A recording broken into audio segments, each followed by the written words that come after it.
बिस्मिल्लाहिर्रहमानिर्रहीम। अस्सलाम वालेकुम नाज़रीन इकराम, मैं हूँ आरज़ू। आप सबको अपने चैनल इस्लामिक पॉइंट में खुशामदीद कहती हूँ। व्यूअर्स, आज का हमारा टॉपिक है इस्लामिक नॉलेज। हमारा आज का पहला सवाल है, क्या आप जानते हैं नबी के लुग़वी मानी क्या है? तो नाज़रीन, इसका जवाब है नबी के लुग़वी मानी गैब की खबर देने वाला। तो नाज़रीन, आज का हमारा अगला सवाल है, दुनिया में कितने अंबिया तशरीफ लाए? तो नाज़रीन, दुनिया में तकरीबन 1,24,000 अंबिया तशरीफ लाए। तो आज का अगला सवाल है, दुनिया में सबसे पहला मेडिकल स्टोर किसने खोला?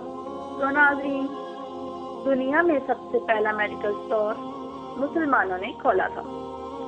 तो नाज़रीन, आज का अगला सवाल है, हजरत मोहम्मद सल्लल्लाहु अलैहि वसल्लम कौन सा लिबास पहनते थे? तो नाज़रीन, इसका जवाब है हजरत मोहम्मद सल्लल्लाहु अलैहि वसल्लम कुर्ता और तोहबंद बांधते थे।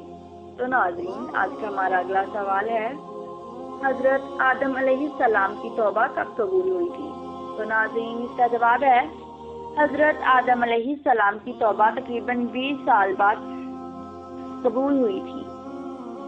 तो नाज़रीन, सोचें, आज हम इतने गुनाह करते हैं, इतने जुराइम इतने ज़्यादा हम करते हैं, तो हमारी तौबा कब कबूल होगी? वो एक नबी थे, अल्लाह ताला के नबी थे, हमारे लिए एक नमूना थे। अगर उनकी तौबा 20 साल बाद कबूल हुई है तो हमारी क्या होगी?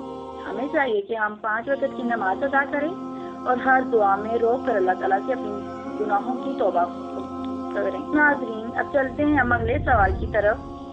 किस पैगंबर को आरे से चीर दिया गया था? तो नाज़रीन, इसका जवाब है हजरत ज़करिया अलैहिस्सलाम। तो नाज़रीन, आज का अगला सवाल है, सबसे पहला अज़ाब किस कौम को आया था? तो नाज़रीन, इसका जवाब है सबसे पहला अज़ाब कौम नूह को आया था। अगर आपको मेरी वीडियो पसंद आ रही है तो इसको लाइक करें और मेरे चैनल को सब्सक्राइब करें। शुक्रिया। चलते हैं अब अगले सवाल की तरफ। दुनिया में सबसे पहले नाखून किसने काटे थे? तो नाज़रीन, इसका जवाब है दुनिया में सबसे पहले नाखून हजरत इब्राहिम अलैहिस्सलाम ने काटे थे।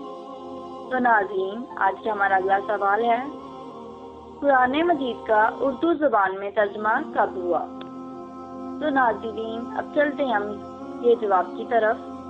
कुरान मजीद में उर्दू ज़ुबान का तर्जुमा 1883 में हुआ था। तो नाज़रीन, अगर आपको मेरी वीडियो पसंद आ रही है तो इसको लाइक करें और चैनल को सब्सक्राइब करें। कल इंशाल्लाह फिर हाजिर होंगी एक और वीडियो के साथ। तब तक के लिए अल्लाह हाफ़िज़।